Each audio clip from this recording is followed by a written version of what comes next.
No inverno rigoroso de 1892, quando as geadas cobriam os cafezais do Vale do Paraíba e o orgulho dos barões do café era mais inflexível que o ferro das ferrovias, um homem poderoso cavalgou até uma pequena propriedade com documentos de despejo nas mãos. Rodrigo Almeida Novaes não esperava encontrar resistência, muito menos esperava encontrar dignidade, e jamais imaginou que encontraria 6 pares de olhos que mudariam sua vida para sempre. Esta é a história de como o coração mais endurecido pode se abrir diante da coragem de uma família, e de como uma mulher simples, sem outras armas além de sua determinação e amor de mãe, conquistou não apenas um pedaço de terra, mas a alma de um homem que havia jurado nunca mais amar. Se esta história tocar seu coração, tanto quanto tocou o nosso, inscreva-se no canal agora mesmo e deixe nos comentários de qual cidade você está nos acompanhando. Sua presença torna esta narrativa ainda mais especial. Antes de continuarmos, confira se você já está inscrito no canal e escreva nos comentários de onde você está assistindo este vídeo. Rodrigo Almeida Novaes despertou, como todas as manhãs dos últimos 5 anos, em uma cama imensa demais para um homem só. As cortinas pesadas de veludo borgonha bloqueavam a claridade do amanhecer, assim como bloqueavam qualquer vestígio de alegria naquele quarto de tetos altos e paredes revestidas de madeira nobre que ninguém admirava. Aos 38 anos, seu rosto angular e seus olhos castanhos escuros faziam com que aparentasse muito mais idade. O espelho sobre a cômoda refletia um homem alto, de ombros largos, cabelos negros impecavelmente penteados com brilhantina e uma expressão rígida que raramente se suavizava. Vestiu-se com a precisão de sempre, colete de lã cinza, casaca preta, gravata perfeitamente ajustada. Cada movimento era calculado, automático, desproveito de qualquer emoção aparente. Desceu as escadarias de mármore da Fazenda Santa Vitória, aquela construção imponente de 2 andares, que havia erguido com trabalho árduo e ambição desmedida, e que agora parecia mais um túmulo luxuoso do que um verdadeiro lar. Bom dia, senhor Rodrigo, cumprimentou Dona Sebastiana, a governanta, uma senhora de cabelos grisalhos e olhar compassivo. Ela trabalhava para ele desde antes da tragédia, desde quando a casa ecoava com risos e projetos de futuro. Dona Sebastiana, respondeu Rodrigo com um aceno breve de cabeça, sem parar sua caminhada. O desjejum o aguardava na sala de jantar. Ovos mexidos, pão de queijo ainda quente, café coado na hora, tudo impecavelmente arrumado sobre toalha de linho branco bordado. Comeu em silêncio absoluto, observando através da janela os vastos campos que se estendiam até onde a vista alcançava. 200 alqueires de terras férteis, cafezais produtivos, pastagens verdejantes, um riacho que cortava a propriedade e, em algum lugar daquela imensidão, uma pequena casa ocupada irregularmente. Senhor Rodrigo, a voz firme de Amaro Pereira interrompeu seus pensamentos. Seu administrador entrou na sala de jantar com passos decididos, um homem magro de aproximadamente 50 anos, bigode grisalho e olhos pequenos que sempre pareciam estar avaliando vantagens. Preciso tratar de um assunto delicado com o senhor. Rodrigo deixou a xícara de café sobre o pires com um som seco. Fale logo. Amaro estendeu um documento sobre a mesa. A propriedade que faz divisa com o Bosque Sul, aquela antiga casa de colono, está ocupada. Ocupada? Rodrigo ergueu uma sobrancelha. Por uma viúva e seus filhos. 6 crianças, para ser exato. Vivem ali há aproximadamente 2 anos, senhor. A mandíbula de Rodrigo se contraiu. 2 anos? E o senhor apenas me informa agora? Amaro pigarreou visivelmente desconfortável. A casa fica bastante afastada do caminho principal, senhor. Um dos trabalhadores comentou sobre ela ontem. Pelo que soube, a mulher é viúva, trabalha como lavadeira no vilarejo. Não me interessa o que ela faz ou deixa de fazer, cortou Rodrigo, levantando-se bruscamente. Aquela terra me pertence. Prepare os papéis de despejo imediatamente. Certamente, senhor. Amaro sorriu levemente, um gesto que não alcançou seus olhos. Enquanto Rodrigo revisava documentos em seu escritório naquela manhã, na pequena casa à margem do bosque, Helena Tavares despertava com o canto dos pássaros. A luz entrava tímida através das cortinas remendadas, iluminando um espaço simples, mas impecavelmente limpo. Paredes de taipa rebocadas com cuidado, Uma mesa de madeira rústica no centro, prateleiras com louças desemparelhadas, porém bem organizadas, e o aroma constante de alecrim e manjericão secando pendurados no teto. Helena tinha 31 anos, mas seus olhos castanhos guardavam uma melancolia que a fazia parecer mais velha, embora seu sorriso, quando aparecia, pudesse iluminar todo o ambiente. Era de estatura média, magra, porém forte, com mãos calejadas pelo trabalho duro. Seus cabelos castanhos longos e ondulados, ela mantinha sempre presos em um coque firme. Vestia-se com simplicidade, saía de algodão escuro, blusa branca de mangas compridas, avental com remendos cuidadosos. Mãe, a voz de Francisca, quebrou o silêncio. Sua filha mais velha, de 13 anos, já estava vestida e penteada, ajudando Carolina e Joana a abotoarem os vestidos. Francisca era magra e alta para sua idade, com os mesmos olhos expressivos da mãe, mas uma seriedade que não condizia com seus anos. Bom dia, minha flor. Helena beijou a testa da filha. Os pequenos já acordaram? Pedro foi buscar água no córrego. João está brincando com os cavalinhos de madeira que o pai fez. O nome de Antônio pairou no ar como uma prece silenciosa. 3 anos de viuvez e ainda doía como se fosse ontem. Helena preparou o café da manhã com o pouco que tinham. Broa de fubá, coalhada, rapadura ralada. As 6 crianças se sentaram ao redor da mesa, cada uma em seu lugar de costume. Pedro, de 11 anos, sério e quieto, com jeito hábil para consertar qualquer coisa quebrada. Joana, de 9, alegre e curiosa, sempre com perguntas sobre tudo. Carolina, de 7, tímida e sonhadora, que desenhava flores em qualquer pedaço de papel que encontrasse. Ana, de 5 anos, com cachos castanhos e um sorriso que derretia corações. E João, o caçula de 3 anos, com seus olhos grandes e inocentes. Mãe, quando vamos ter nossa própria casa de verdade? Perguntou Joana enquanto mordia um pedaço de broa. Helena sorriu, embora seus olhos revelassem um lampejo de preocupação. Esta é nossa casa, minha querida. Enquanto estivermos juntos, qualquer lugar é um lar. Mas a mulher do mercado disse que estas terras pertencem ao barão Novaes, insistiu a menina. Disse que ele é muito rico e muito severo. Não fale assim de pessoas que você não conhece, Joana, repreendeu Francisca com voz firme. E você também não deveria ficar ouvindo conversas alheias no mercado. Helena suspirou profundamente. Sabia que este dia chegaria. 2 anos vivendo naquela casa abandonada. 2 anos esperando que alguém aparecesse com papéis e ordens. Mas cada dia que passava sem que isso acontecesse, ela se permitia acreditar, mesmo que por um breve momento, que talvez pudessem ficar para sempre. A casa havia sido encontrada por acaso, quando ela vagava pelas estradas com seus 6 filhos após a morte de Antônio. Estava vazia, claramente abandonada há anos, com o teto furado e as paredes descascadas. Com a ajuda de Pedro e Francisca, Helena havia consertado o que pôde. Tamparam o teto com folhas de zinco que encontraram em um ferro velho, rebocaram as paredes com barro e cal, pintaram de branco com tinta que ela ganhou de um comerciante em troca de lavar suas roupas por 3 meses. Plantaram uma horta nos fundos. Tomates, alface, cenouras, abóboras. Conseguiram 3 galinhas de um fazendeiro vizinho em troca de costuras. Fizeram uma cerca baixa de bambu ao redor do terreno. Era pouco, mas era deles. Ou assim eles queriam acreditar. Helena trabalhava como lavadeira no vilarejo próximo. Acordava antes do sol nascer. Caminhava quase 2 léguas até a vila, lavava roupas no rio para famílias abastadas e voltava ao anoitecer com algumas moedas e, quando tinha sorte, restos de comida que as patroas lhe davam. Francisca cuidava dos irmãos menores durante o dia. Preparava as refeições com o pouco que tinham, mantinha a casa limpa, ensinava as lições que ela mesma havia aprendido antes de perderem tudo. Era uma menina que havia se tornado adulta rápido demais, assumindo responsabilidades que não deveriam ser suas.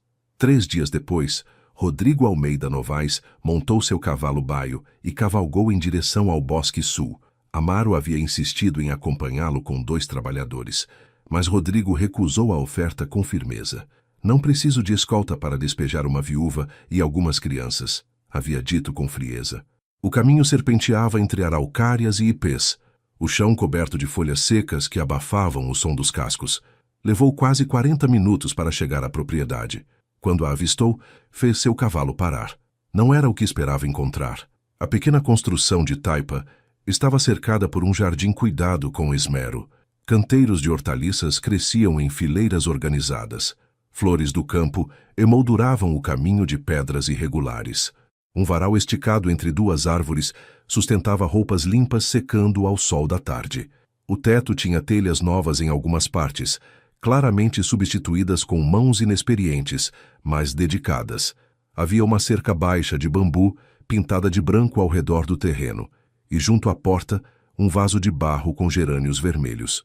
Rodrigo desmontou, amarrou as rédeas a um mourão e caminhou até a porta. Antes que pudesse bater, a porta se abriu lentamente. Uma mulher surgiu no batente. Era mais jovem do que ele havia imaginado. E seu olhar, meu Deus, seu olhar não tinha absolutamente nada de submisso ou amedrontado. Ela o encarou com o queixo erguido, as mãos cruzadas sobre o avental desbotado. "O senhor Rodrigo Novaes, presumo", disse em português claro, sem sotaque carregado. Estava esperando por sua visita. Rodrigo piscou, desconcertado por um instante. "A senhora está ocupando minha propriedade de forma irregular." "Sei disso", respondeu Helena com serenidade. "Mas não tinha outro lugar para onde ir, e esta casa estava abandonada há anos. Não causei prejuízo a ninguém. Isso é irrelevante. Esta terra me pertence. A senhora deve partir." "Quando?" A pergunta direta o pegou de surpresa. Helena deu um passo à frente e, pela primeira vez, Rodrigo notou que ela tinha olhos da cor de mel escuro, intensos e corajosos. "Senhor Rodrigo, tenho 6 filhos. O mais novo tem 3 anos. Não tenho dinheiro suficiente para alugar outro lugar neste momento. Imploro que me dê até o fim desta colheita para encontrar algo. 3 meses. Apenas 3 meses." "Não." A palavra saiu mais dura do que ele pretendia. Naquele momento, uma criança pequena apareceu atrás de Helena. Cabelos castanhos revoltos, olhos enormes e curiosos, bochechas redondas. Segurava nas mãos um pedaço de broa de fubá ainda morna. "Mãe, quem é?" perguntou com voz fina. "É o senhor Rodrigo Novaes, João, o dono destas terras." O menino olhou para Rodrigo com um sorriso imenso e estendeu a broa. "O senhor está com fome? Minha mãe faz a melhor broa do mundo inteiro." Rodrigo olhou para a broa, depois para o menino, depois para Helena. Algo em seu peito, algo que havia estado congelado durante 5 longos anos, se mexeu levemente. "João, entre em casa", ordenou Helena suavemente, mas o menino não se moveu. "Pega, senhor", insistiu João. "Está quentinha ainda." Rodrigo estendeu a mão quase sem perceber o que fazia e pegou a broa. O menino sorriu satisfeito e correu de volta para dentro da casa. Helena o observava agora com uma expressão que não era súplica, era dignidade absoluta. "Não estou pedindo caridade, senhor Rodrigo. Estou pedindo tempo, 3 meses. Posso pagar uma pequena quantia de aluguel se for necessário. Sei costurar, lavar roupas, cozinhar, limpar. Apenas não nos deixe sem teto antes do inverno chegar com força total." Rodrigo apertou a broa entre seus dedos. Ainda estava morna. Cheirava a lar, a coisas que ele havia esquecido, a uma vida que um dia sonhou ter. 30 dias, disse finalmente, sua voz mais rouca que o usual. "A senhora tem 30 dias para encontrar outro lugar. Nem um dia a mais." Helena assentiu lentamente, sem quebrar o contato visual. "Obrigada, senhor Rodrigo." Rodrigo virou-se, montou seu cavalo e se afastou sem olhar para trás. Mas em sua mão ainda levava o pedaço de broa que não tinha coragem de jogar fora. Naquela noite, na fazenda Santa Vitória, Rodrigo sentou-se em seu escritório escuro, a broa sobre sua escrivaninha. Não havia provado. Não sabia por que não a havia jogado no caminho de volta. "Algum problema, senhor?" perguntou Dona Sebastiana quando entrou para levar o chá. "Não", mentiu Rodrigo. "Apenas questões de propriedade." Mas quando Dona Sebastiana saiu, Rodrigo pegou a broa e deu uma mordida. Estava deliciosa. E pela primeira vez em 5 anos, sentiu que sua casa imensa e vazia era exatamente isso, vazia. Na casa do bosque, Helena deitava seus filhos com histórias sobre dias melhores, sobre o pai deles, sobre um futuro que ela queria acreditar ser possível. "Tudo vai ficar bem", prometeu, embora em seu coração soubesse que 30 dias não seriam suficientes. Nunca eram. Mas naquela noite, ambos, o barão solitário e a viúva corajosa, sonharam com coisas que haviam esquecido serem possíveis. Ele sonhou com risos de crianças preenchendo corredores vazios. Ela sonhou com um lugar ao qual pudesse chamar de lar, sem medo de perdê-lo. E em algum lugar entre esses sonhos, algo começou a mudar silenciosamente. Os dias se arrastavam como areia escorrendo entre os dedos de Helena. 14 dias desde a visita do Sr. Rodrigo. 14 dias procurando trabalho, casa, qualquer solução, e nada aparecia. As famílias do vilarejo precisavam de lavadeiras, sim, mas nenhuma estava disposta a contratar alguém com 6 crianças. É muita responsabilidade, diziam com sorrisos falsos. Talvez na cidade grande, sugeriam sem convicção alguma. Francisca havia parado de perguntar sobre o futuro. Pedro trabalhava até tarde consertando ferramentas de vizinhos por algumas moedas. Joana e Carolina brincavam mais quietas que o habitual, e João continuava perguntando se o Sr. da Broa voltaria. Aquele senhor não é nosso amigo, meu amor, explicava Helena enquanto o colocava para dormir. Ele foi gentil uma vez, mas isso não significa que vá nos ajudar. Mas ele comeu a broa, mãe. Quando alguém aceita comida, é amigo. Helena beijou sua testa e não respondeu.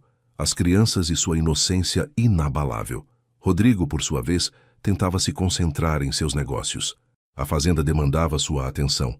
Novos trabalhadores precisavam ser contratados para a colheita que se aproximava. Contratos importantes aguardavam assinatura.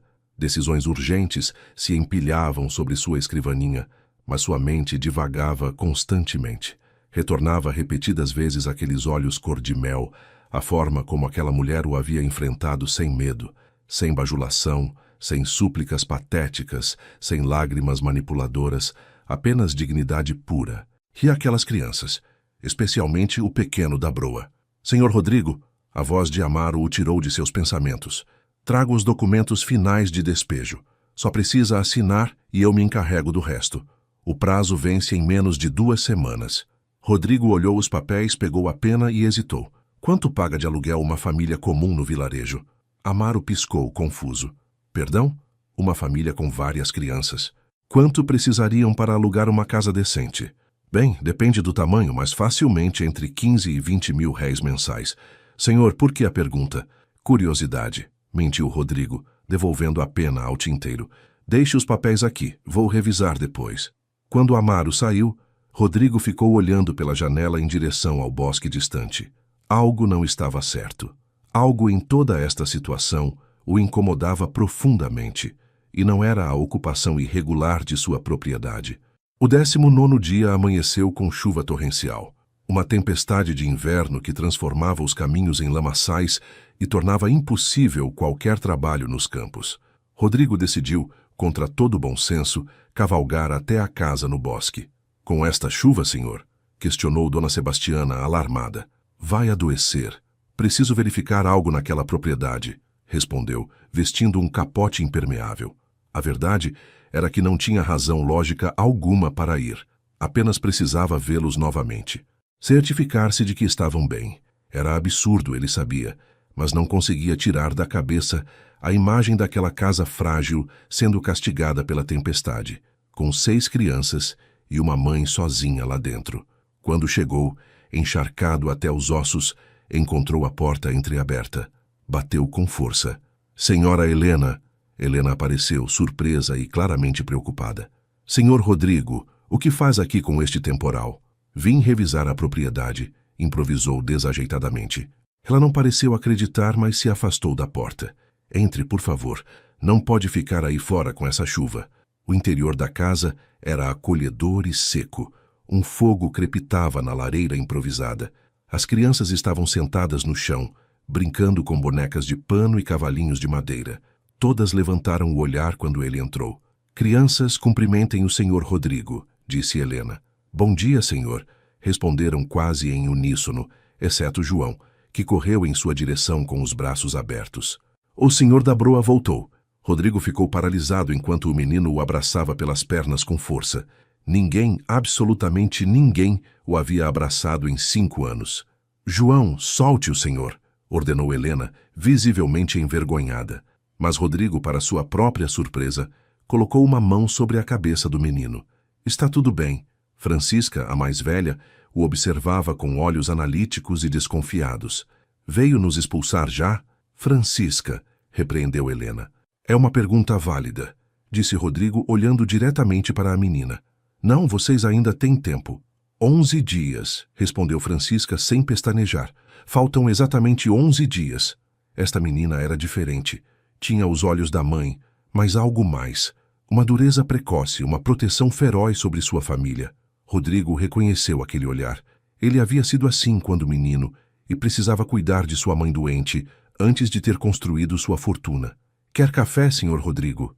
Ofereceu Helena. Não é grande coisa, mas está quente. Sim, obrigado. Sentaram-se à mesa pequena enquanto as crianças voltavam às suas brincadeiras. Helena serviu café em uma caneca lascada. Não tenho açúcar, desculpe. Não importa. Tomo amargo mesmo. Beberam em silêncio desconfortável por um momento. Finalmente, Rodrigo falou. Como a senhora acabou aqui, dona Helena? No interior de São Paulo? No meio do nada? Helena sorriu com tristeza. É uma história longa e não muito interessante, senhor. Tenho tempo. A chuva não vai parar tão cedo. Ela suspirou, olhando para sua caneca. Meu marido, Antônio, era carpinteiro em Campinas. Homem bom, pai dedicado. Mas o trabalho era incerto, muita concorrência, pouco dinheiro. Um homem apareceu no bairro, oferecendo emprego nas fazendas de café do Vale do Paraíba. Construção de casas para colonos, dizia. Bom salário, moradia inclusa. Antônio viu uma oportunidade de nos dar um futuro melhor. E viemos. Vendemos tudo o que tínhamos. Viajamos de trem e carroça durante semanas, até chegarmos à fazenda. Sua voz tremeu levemente. O trabalho era pior do que prometido. Perigoso, pagamento miserável. Mas Antônio era forte. Dizia que resistiríamos. E resistimos durante 3 anos. O que aconteceu? Perguntou Rodrigo, embora algo em seu peito o alertasse de que não queria ouvir a resposta. Acidente. Uma parede que estavam construindo desabou. Antônio estava embaixo. Morreu na hora. Não sofreu. Foi o que me disseram. Como se isso ajudasse. Helena enxugou uma lágrima que escapou. Rodrigo apertou sua caneca com força. Conhecia aquela dor. A dor de perder alguém de repente, sem aviso, sem chance de se despedir. O fazendeiro nos despejou 1 semana depois. Sem dinheiro, sem documentos adequados, sem falar direito com as pessoas importantes. Procurei trabalho onde pude. Lavagem de roupas, limpeza, costura, cozinha. Dormimos em galpões, em estábulos, onde nos deixassem, até que encontrei esta casa há 2 anos. Estava abandonada, senhor Rodrigo. Eu prometo que se soubesse que era sua, se pudesse ter pago, teria feito. Por que não voltou para Campinas? Ela riu sem humor. Com que dinheiro? E para quê? Em Campinas não temos nada. Meus pais morreram antes de nos casarmos. A família de Antônio nos culpa pela morte dele. Aqui, ao menos aqui, temos este teto. As crianças podem frequentar a escola dominical. Francisca está aprendendo a ler melhor. Há esperança. Rodrigo a observou demoradamente. Esta mulher havia perdido tudo. Seu marido, sua segurança, sua cidade. E ainda falava de esperança. Havia criado sozinha 6 crianças em terra estranha. Havia mantido uma casa limpa e acolhedora com quase nada. Havia preservado sua dignidade quando muitos teriam desmoronado. A senhora foi professora, não foi? Perguntou de repente. Helena piscou, surpresa. Como sabe? Pela forma como fala, pelos livros que vi na prateleira, pela maneira como suas crianças se comportam. Fui professora em Campinas, sim, antes de me casar. Meu pai era professor também, me ensinou a amar os livros e o conhecimento. Sua expressão se iluminou levemente. Toda noite leio para meus filhos. Quero que tenham o que eu tive. Educação, oportunidades. Um trovão estrondou lá fora, seguido por um grito. Carolina, a menina de 7 anos, correu para sua mãe, tremendo. Mãe, estou com medo. Helena a abraçou, acariciando seus cabelos. Shh, minha flor, é só barulho. Não pode nos machucar. Papai dizia que os trovões eram os anjos rearrumando os móveis no céu, murmurou Carolina. Algo naquelas palavras atingiu Rodrigo como um soco. Sua esposa, Isabel, costumava dizer exatamente a mesma coisa. Quando eram recém-casados e as tempestades açoitavam a fazenda, ela se encolhia contra ele e repetia essa frase que sua avó lhe havia ensinado. Com licença, dona Helena, disse Rodrigo, levantando-se bruscamente. Preciso ir. Mas a chuva, ficarei bem. Saiu antes que ela pudesse detê-lo, montou seu cavalo e galopou sob a tempestade de volta à fazenda Santa Vitória. Precisava se afastar, precisava pensar, precisava parar de sentir, porque sentir doía demais. Aquela noite não conseguiu dormir. Caminhou pelos corredores vazios de sua casa, entrando finalmente no quarto que havia mantido fechado durante 5 anos, o quarto que teria sido do bebê. Ainda estava lá, o berço que ele mesmo havia encomendado do melhor marceneiro da região. A cadeira de balanço junto à janela, as cortinas com bordados de passarinhos que Isabel havia costurado durante a gravidez. Tudo coberto de poeira e silêncio. "Me perdoe, Isabel", sussurrou na escuridão. "Me perdoe por não conseguir continuar assim." Porque naquele momento ele compreendeu algo fundamental. Não havia estado vivendo estes 5 anos. Havia estado apenas existindo, respirando mecanicamente. Havia construído um império de terras e negócios, mas havia morrido por dentro. E agora, uma viúva com 6 filhos estava mostrando-lhe, sem saber o que significava estar verdadeiramente vivo. Ao amanhecer, tomou uma decisão que mudaria tudo. 2 dias depois, Rodrigo retornou à casa no bosque. Desta vez, levava algo nas mãos. Um contrato. Helena abriu a porta, surpresa de vê-lo novamente. "Senhor Rodrigo, preciso falar com a senhora a sós, se for possível." Ela chamou Francisca. "Leve seus irmãos para brincar lá fora. Recolham lenha seca para a noite. Não se afastem do terreno." Quando ficaram sozinhos, Rodrigo estendeu o documento. "Tenho uma proposta, dona Helena." "Proposta? A fazenda Santa Vitória é grande demais para um homem sozinho. Preciso de uma governanta, alguém que supervisione a casa, que se encarregue da cozinha, que mantenha a ordem. O salário é de 30 mil réis mensais. Moradia incluída para a senhora e suas crianças. Há quartos nos fundos da casa principal que podem ser adaptados para acomodá-los adequadamente." Helena o encarava como se ele falasse em outra língua. "Está me oferecendo trabalho?" "Sim." "Por quê?" Era a pergunta que ele temia. Não tinha uma resposta que soasse lógica ou apropriada. "Porque Dona Sebastiana está envelhecendo e precisa de ajuda. Porque sua situação é complicada. Porque tenho a capacidade de oferecer estabilidade e seria um desperdício não fazê-lo." Eram desculpas e ambos sabiam disso. "Senhor Rodrigo, eu não procuro caridade." "Não é caridade", interrompeu com firmeza. "É trabalho, duro, exigente. E se não cumprir com as expectativas, o contrato é rescindido. Simples assim." Helena leu o documento cuidadosamente, seus lábios se movendo em silêncio sobre cada palavra. Finalmente, ergueu o olhar. "Quando começo?" "Amanhã, se aceitar." Ela estendeu sua mão. "Aceito, senhor Rodrigo, e prometo que não se arrependerá." Quando suas mãos se tocaram para selar o acordo, uma corrente elétrica percorreu o braço de Rodrigo. Foi apenas um segundo, um momento fugaz, mas ambos sentiram. Ambos afastaram as mãos rapidamente, desconfortáveis. "Bem", disse Rodrigo, limpando a garganta, "enviarei uma carroça amanhã ao meio-dia para buscar suas coisas." "Obrigada, senhor Rodrigo. O senhor não sabe o que isso significa para mim e minhas crianças." Rodrigo assentiu e saiu sem acrescentar mais nada. Mas enquanto cavalgava de volta, um sorriso pequeno, quase imperceptível, apareceu em seu rosto pela primeira vez em anos. Na casa do bosque, Helena abraçou seus filhos com lágrimas de alívio. "Temos casa, temos lar de verdade." Mas Francisca, sempre observadora, franziu a testa. "Por que, mãe? Por que aquele homem mudou de ideia?" Helena não tinha resposta, apenas esperança. Perigosa, linda esperança. E em algum lugar entre a fazenda solitária e a pequena casa, entre o barão ferido e a viúva corajosa, algo começava a crescer, algo que nenhum dos dois esperava, algo que mudaria suas vidas para sempre. Os primeiros dias na fazenda Santa Vitória foram uma revelação para Helena e seus filhos. A propriedade era maior do que haviam imaginado. 2 andares de tetos altos, 18 cômodos, jardins extensos, estábulos, pomar, tudo impecável, tudo organizado, e tudo terrivelmente vazio de vida verdadeira. "Meu Deus!" murmurou Helena na primeira manhã, enquanto percorria a cozinha. Era maior que toda a casa onde moravam antes. Panelas de cobre pendiam de ganchos no teto. Um fogão a lenha de ferro ocupava uma parede inteira. Armários repletos de louças finas que provavelmente nunca eram usadas. Dona Sebastiana, A governanta original a recebeu com uma mistura de alívio e curiosidade. Graças a Deus que chegou, querida. Estes ossos velhos já não dão conta de manter esta casa enorme sozinha. O senhor Rodrigo é bom, mas é um homem solitário. Não recebe visitas, não celebra nada. Só trabalha sem parar. Por quê? Perguntou Helena enquanto Francisca a ajudava a organizar suas poucas roupas nos quartos novos. Dona Sebastiana baixou a voz.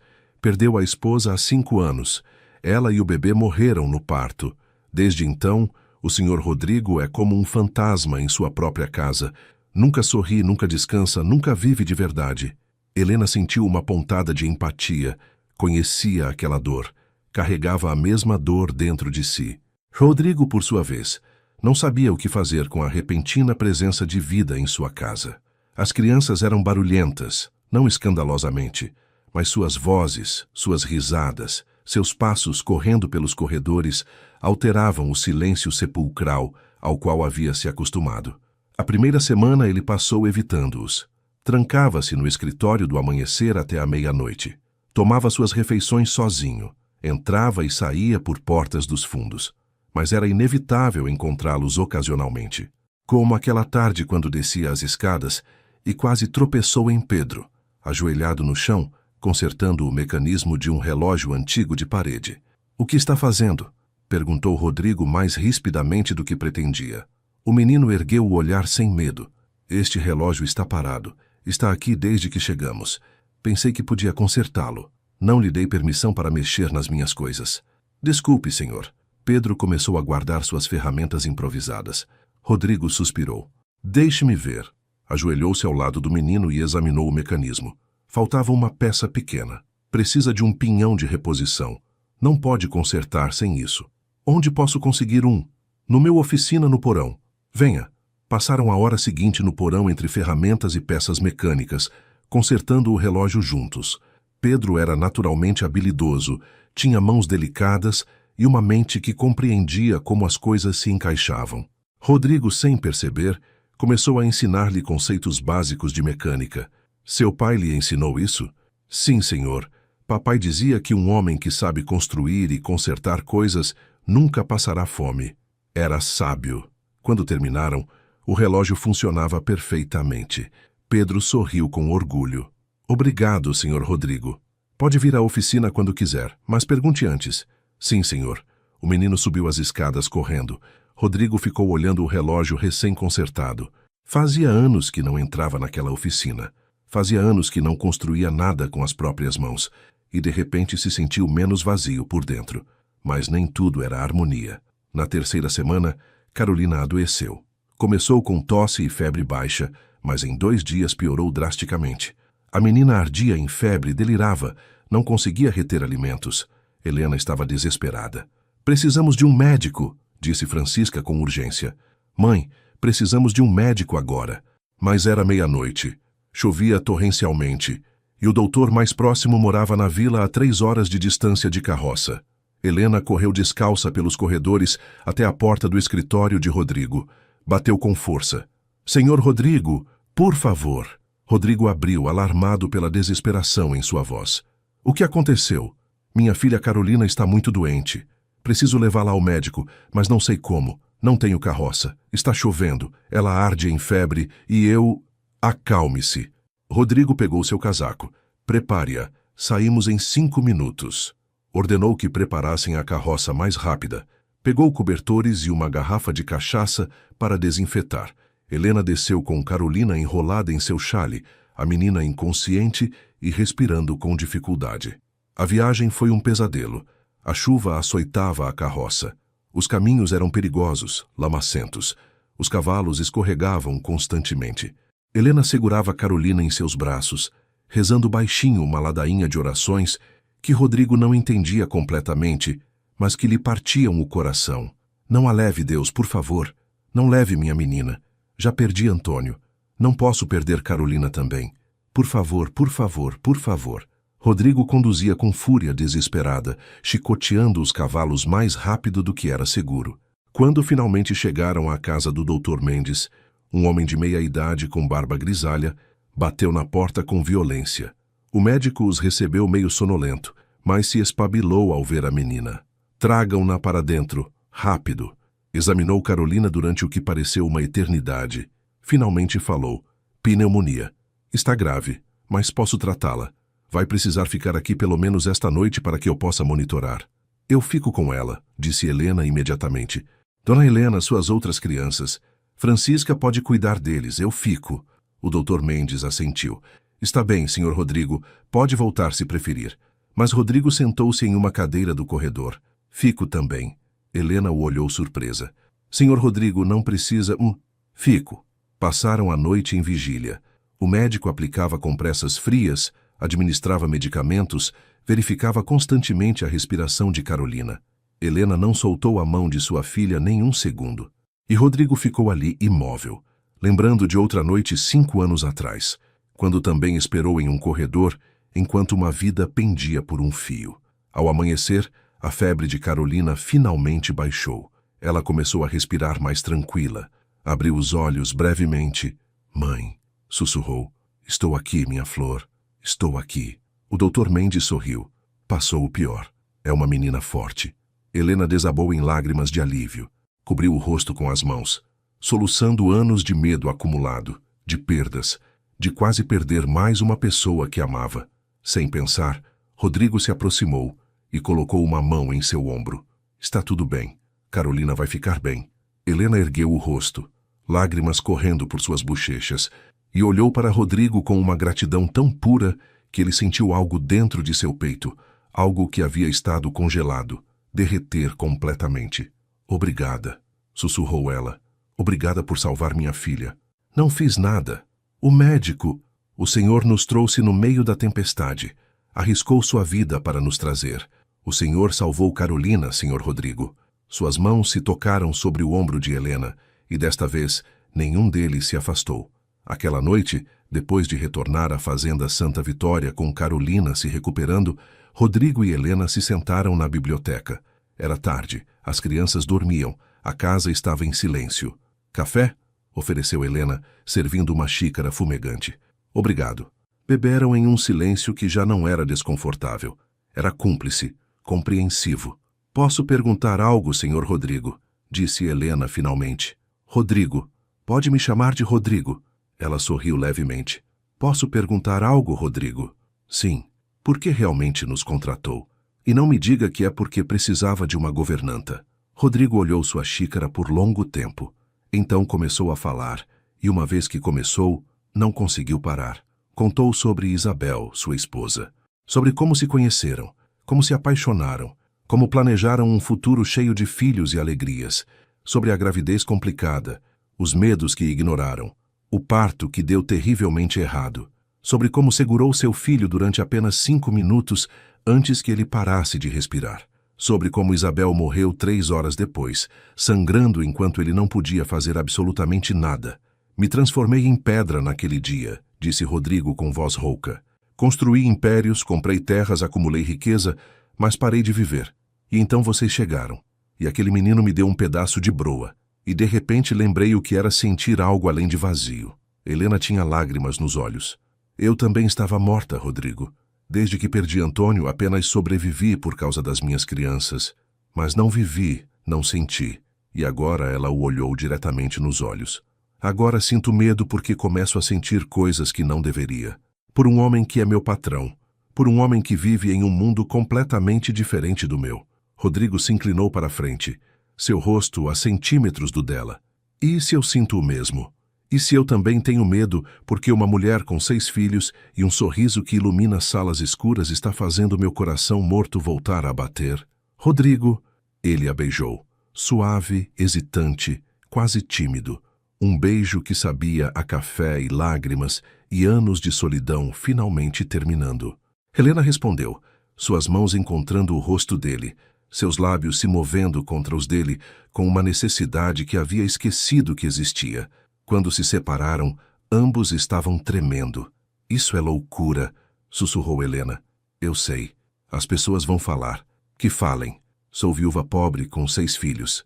E eu sou um viúvo amargo que esqueceu como sorrir até conhecer você. Helena riu entre lágrimas. O que vamos fazer? Rodrigo tomou suas mãos. Não sei, mas quero descobrir com você. Naquele momento, nenhum dos dois sabia que alguém os havia visto, que atrás das cortinas do salão, Amaro havia presenciado o beijo, e que em sua mente invejosa já começava a planejar como usar aquela informação para destruí-los.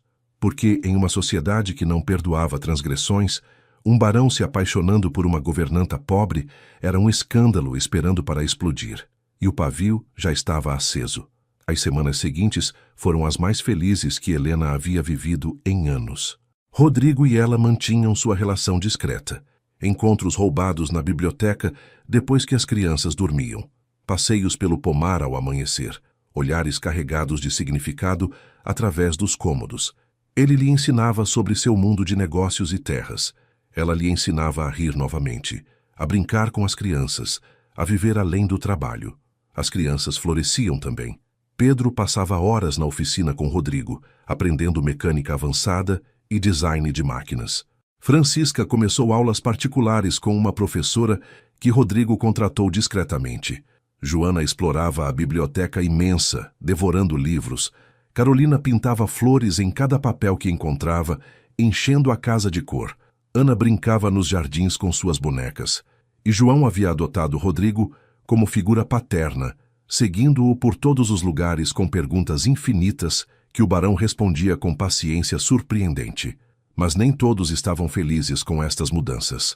Amaro observava das sombras, seu ressentimento crescendo a cada dia.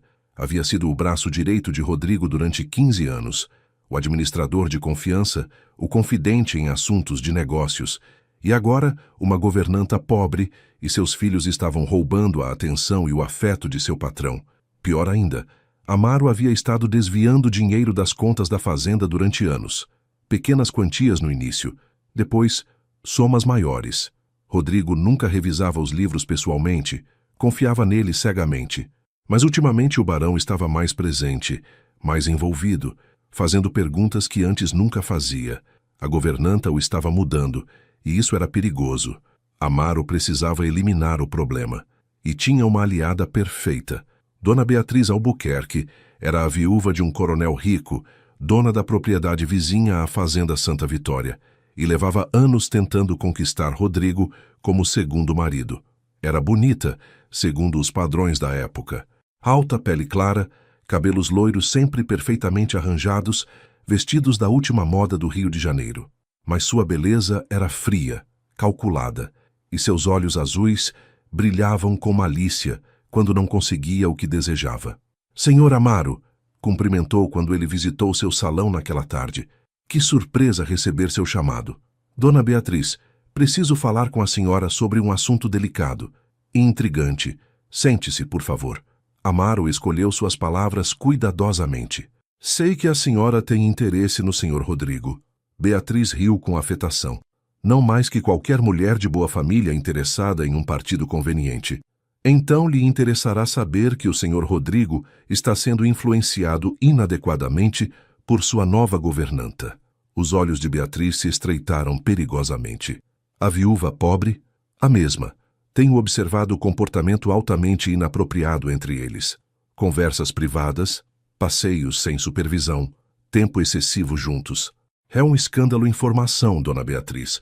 Está sugerindo que Rodrigo Novaes, o homem mais respeitado da região, está tendo um caso com sua empregada? Sugiro que está sendo manipulado por uma mulher astuta que vê uma oportunidade de ascensão social e que seria uma tragédia que um homem de sua posição fosse arruinado por uma, perdoe minha franqueza, caçadora de fortunas, com 6 bocas para alimentar. Beatriz tamborilou seus dedos no braço da poltrona. O que propõe?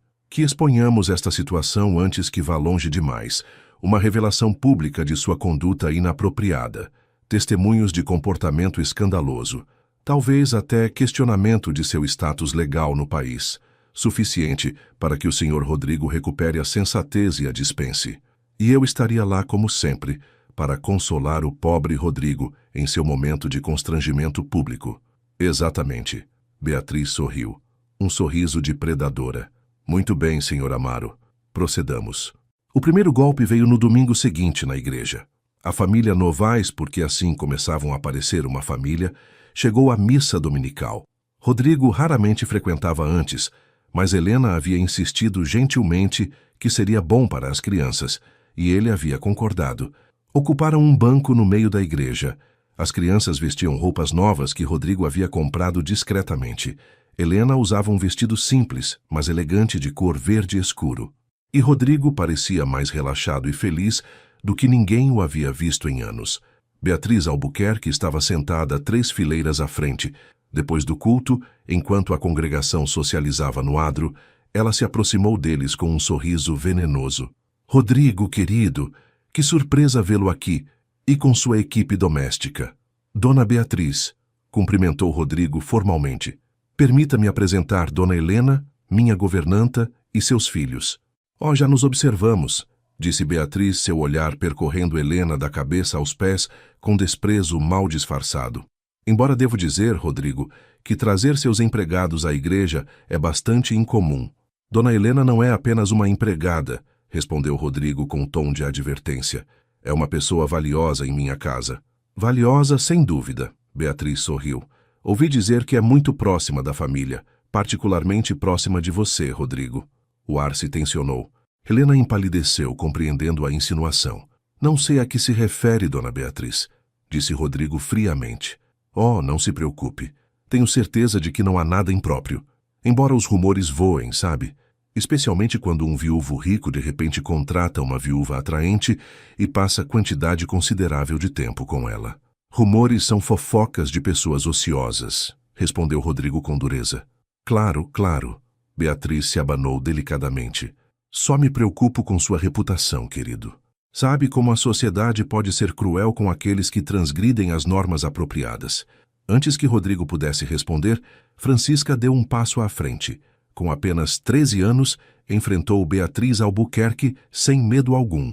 Minha mãe é uma mulher honrada, disse com voz clara e firme. E o senhor Rodrigo é um homem bom. O que a senhora insinua é mentira e maldade. Um murmúrio percorreu a congregação que havia começado a se reunir ao redor da cena. Beatriz riu com condescendência. Que menina tão atrevida! Alguém deveria ensinar-lhe modos. Alguém deveria ensinar à senhora respeito, respondeu Francisca sem pestanejar. Francisca! Helena segurou o braço de sua filha. Me desculpe, Dona Beatriz. Suas crianças, Beatriz cuspiu com veneno, são exatamente o que eu esperaria de sua classe. Agora entendo por que precisavam de caridade. Educação claramente não é seu forte. Rodrigo explodiu. Chega, Dona Beatriz. Exijo que se desculpe imediatamente. Ou o que, Rodrigo? Vai me expulsar de sua igreja? Me afastar de sua presença? Beatriz se virou para a multidão crescente. Todos viram como este homem, que já foi respeitável, agora é manipulado por uma forasteira. Trouxe esta mulher e seus filhos para sua casa. Dá-lhes roupas finas, come com eles. Passa noites inteiras a sós com ela. É um escândalo. Meus filhos não são bastardos, gritou Helena, perdendo finalmente a compostura. Fui legalmente casada com o pai deles. A senhora não tem direito. Legalmente. A voz de Amaro emergiu da multidão. Ele carregava uma pasta nas mãos. Isso é interessante, Dona Helena, porque segundo estes documentos que obtive das autoridades de imigração, veja, a senhora entrou neste país quando seu suposto marido ainda estava casado com outra mulher em Campinas. Um silêncio sepulcral caiu sobre o adro da igreja. Helena empalideceu completamente. O quê? Isso é impossível? Impossível! Amaro abriu a pasta com teatralidade. Aqui está a certidão de casamento de Antônio Tavares com uma tal Marta Silva, datada de 1873 em Campinas. E aqui a certidão de seu suposto casamento com ele, datada de 1876, 3 anos depois, sem registro de divórcio ou anulação. Isso é mentira, gritou Francisca. Meu pai nunca foi casado antes. Os documentos não mentem, menina, disse Amaro com falsa compaixão. O que significa que sua mãe viveu em concubinato com um homem casado? O que significa que vocês, tecnicamente, são filhos ilegítimos? E o que significa, virou-se para Rodrigo, que o senhor, Rodrigo Novaes, tem estado abrigando uma mulher de moral duvidosa e antecedentes legais questionáveis. Rodrigo arrancou os papéis das mãos de Amaro, leu-os rapidamente, seu rosto endurecendo a cada linha. Eram documentos oficiais, com selos e assinaturas. Pareciam autênticos. Isto não pode ser verdade, murmurou. Não me acredita, Sr. Rodrigo? Perguntou Amaro com inocência falsa. Investigue você mesmo se desejar. Enquanto isso, creio que as autoridades também estariam interessadas em revisar o status de imigração de Dona Helena, especialmente considerando que pode ter entrado no país sob pretensões fraudulentas. Helena tremia, lágrimas correndo por seu rosto. Rodrigo, eu não sabia nada sobre isto. Antônio nunca... Ele nunca mencionou... Claro que não, interveio Beatriz docemente. Mentirosos raramente admitem suas mentiras, querida. Minha mãe não é mentirosa. Pedro se lançou em direção a Amaro, mas Rodrigo o deteve. Basta, disse Rodrigo com voz tensa. Todos, basta. Olhou para Helena e ela viu em seus olhos dúvida. Pela primeira vez desde que se conheceram, viu dúvida. E isso partiu seu coração mais do que qualquer acusação. Dona Helena, disse Rodrigo com voz formal, fria, a voz do barão que havia sido antes de conhecê-la. Será melhor que retorne à casa com suas crianças. Discutiremos este assunto mais tarde. Rodrigo, por favor, você tem que acreditar em mim. Agora. Helena recuou como se tivesse sido esbofeteada. Reuniu seus filhos com mãos trêmulas e se afastou entre uma multidão que murmurava escandalosamente. Francisca a segurava de um lado, Pedro do outro, enquanto Carolina e Joana choravam. E João perguntava, o que aconteceu, mãe? Por que o senhor Rodrigo está bravo? Quando chegaram à fazenda Santa Vitória, Helena subiu para seu quarto e chorou como não havia chorado desde a morte de Antônio. Francisca ficou com ela, segurando-a, sendo forte quando sua mãe não conseguia. É mentira, mãe, sussurrou Francisca. Tudo é mentira. Papai amava você. Nunca teria mentido sobre algo assim. Mas os papéis, Francisca, tinham selos oficiais. Papéis podem ser falsificados, disse a menina com uma sabedoria além de seus anos. Aquele homem, Amaro, odeia o senhor Rodrigo. Eu o vi olhando com inveja, e aquela mulher horrível quer o senhor Rodrigo para ela. Isto é uma armadilha, mãe. Helena queria acreditar, mas a dúvida já havia sido plantada. Não apenas em Rodrigo, também nela mesma. Realmente havia conhecido Antônio completamente? Havia segredos que ele nunca compartilhou? Aquela noite, Rodrigo se trancou em seu escritório com o uísque e os documentos falsos. Leu-os repetidas vezes, procurando inconsistências, buscando provas de fraude, mas estavam bem feitos. Muito bem feitos. Uma parte dele queria descer as escadas, procurar Helena, abraçá-la e dizer que nada importava. Mas a outra parte, a parte que havia sido traída pelo destino quando perdeu Isabel, sussurrava veneno. E se for verdade? E se você foi um tolo se apaixonando por uma mentirosa? E se ela apenas o usou para conseguir segurança? Uma batida suave na porta interrompeu seus pensamentos. Era Dona Sebastiana. Senhor Rodrigo, perdoe a intrusão, mas preciso falar com o senhor. Não é bom momento. É sobre Dona Helena e sobre o senhor Amaro. Rodrigo ergueu o olhar bruscamente. O que tem eles? Dona Sebastiana entrou e fechou a porta. Trabalho para o senhor há 15 anos, senhor Rodrigo. Vi o senhor chorar por Dona Isabel. Vi o senhor se tornar uma sombra de si mesmo. E nestes últimos meses, vi o senhor voltar à vida graças àquela mulher e suas crianças. Aonde quer chegar? Helena Tavares não é mentirosa. Conheço pessoas, senhor. E aquela mulher é tão honesta quanto o dia é longo. Mas o senhor Amaro... Dona Sebastiana hesitou. Tenho suspeitado durante anos que algo não está certo com ele. Contas que não batem, visitas estranhas à propriedade à meia-noite, documentos que desaparecem de seu escritório. Rodrigo se endireitou. Que visitas? Que documentos? A casa onde Dona Helena morava. Antes dela chegar, vi o senhor Amaro saindo de lá várias vezes tarde da noite. E quanto aos documentos, notei que alguns livros de contabilidade da fazenda desaparecem e reaparecem com números diferentes. Um fogo começou a arder no peito de Rodrigo. Por que nunca me disse nada? Não tinha provas, apenas suspeitas de uma velha intrometida. Mas agora estes documentos que aparecem convenientemente, quando o senhor está feliz pela primeira vez em anos, quando está considerando uma vida com aquela mulher? Dona Sebastiana balançou a cabeça. É coincidência demais, senhor Rodrigo. E coincidências não existem. Rodrigo se levantou. Traga Pedro e Francisca aqui, agora. 10 minutos depois, as duas crianças mais velhas estavam no escritório, assustadas. mas tentando ser corajosas. Não estão em apuros, disse Rodrigo imediatamente. Preciso da ajuda de vocês. Ajuda com o quê, senhor Rodrigo? Francisca cautelosamente. Para provar que sua mãe é inocente e para pegar um mentiroso. Os olhos de Francisca se iluminaram com esperança. O senhor acredita em nós? Quero acreditar, mas preciso de provas. Algum de vocês viu algo estranho com o senhor Amaro? Algo em comum? Pedro levantou a mão timidamente. Eu vi papéis em seu escritório quando fui buscar ferramentas. Papéis com números que não entendo, mas que ele esconde rapidamente quando entro. Onde exatamente? Na gaveta inferior esquerda de sua escrivaninha. Fica trancada, mas uma vez ele esqueceu aberta. E você, Francisca?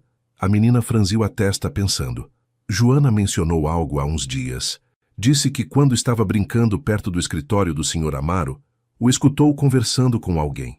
Dizia algo sobre os documentos estão prontos e ela não saberá o que a atingiu. Rodrigo sentiu a raiva crescer dentro dele. Quando foi isso? 2 dias antes da igreja. Tudo se encaixava. Amaro havia planejado isto, havia falsificado documentos, havia conspirado com Beatriz Albuquerque, havia orquestrado todo o escândalo público. Muito bem, disse Rodrigo com determinação. Isto é o que faremos amanhã. O senhor Amaro tem que ir ao armazém revisar uns carregamentos. Enquanto ele estiver fora, vamos revistar seu escritório. Pedro, preciso que me mostre exatamente onde viu aqueles papéis.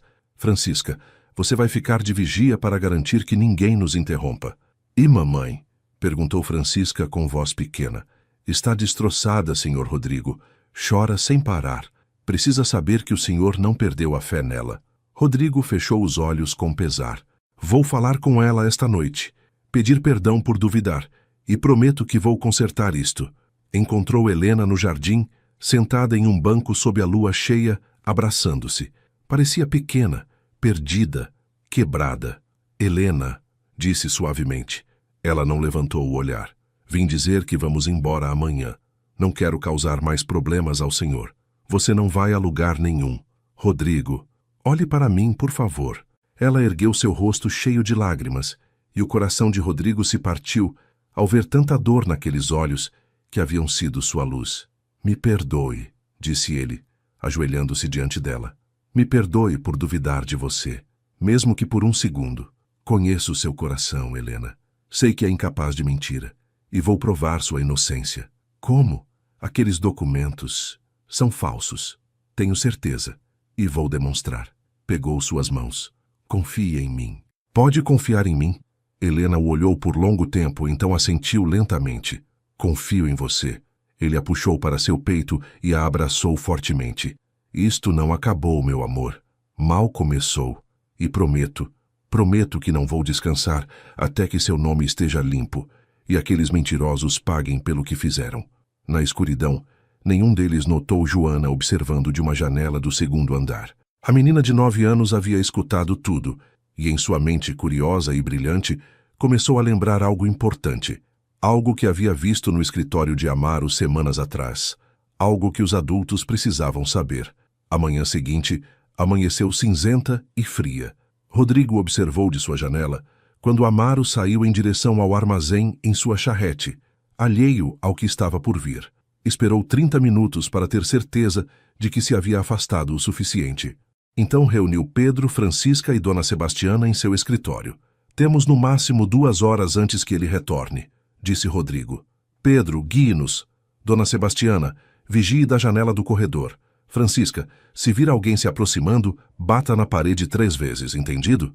Todos assentiram com determinação. O escritório de Amaro ficava na ala leste da casa, um espaço que Rodrigo raramente visitava. Quando entraram, o cheiro de tabaco rançoso e papéis velhos os recebeu. A escrivaninha de Mogno estava impecavelmente arrumada, organizada demais, como se cada coisa estivesse colocada precisamente para ocultar algo mais. Aquela gaveta, apontou Pedro. A de baixo, à esquerda. Rodrigo tentou abri-la. Trancada. Franziu a testa, pegou um abridor de cartas da mesa e forçou a fechadura. Abriu-se com um estalo. Dentro encontraram um cofre de metal, também trancado. Desta vez, Rodrigo não teve paciência. Usou o cabo de sua pistola para quebrar o fecho. O que encontraram dentro os deixou sem fôlego. Livros de contabilidade, dúzias deles, com 2 conjuntos de números, um para a fazenda oficial, outro com as quantidades reais. As diferenças eram enormes, milhares de mil-réis desviados ao longo de anos. Meu Deus, murmurou Rodrigo, ele tem me roubado durante anos. Mas havia mais. Documentos de propriedade da casa no bosque em nome de Amaro, não de Rodrigo. O administrador havia comprado secretamente a propriedade 6 anos atrás, mas a mantinha registrada sob o guarda-chuva das propriedades de Novais para ocultar a transação. Por isso ele não queria que mamãe estivesse ali, disse Francisca, compreendendo. Ele usava aquele lugar para suas atividades. Que atividades? Perguntou Pedro. Nada que uma criança deva saber, respondeu Rodrigo rapidamente.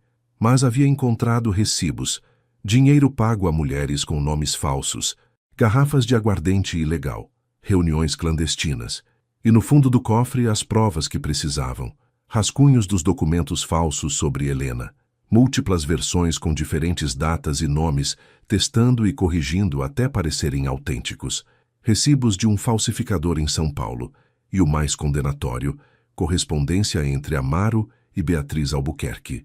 Rodrigo leu as cartas com fúria crescente. Querida Beatriz, o plano avança conforme previsto. Os documentos estarão prontos para o domingo. Uma vez que exponhamos a governanta publicamente, Rodrigo não terá escolha senão demiti-la. E quando ele estiver vulnerável e humilhado, a senhora poderá entrar como a dama respeitável que é e resgatá-lo de sua vergonha.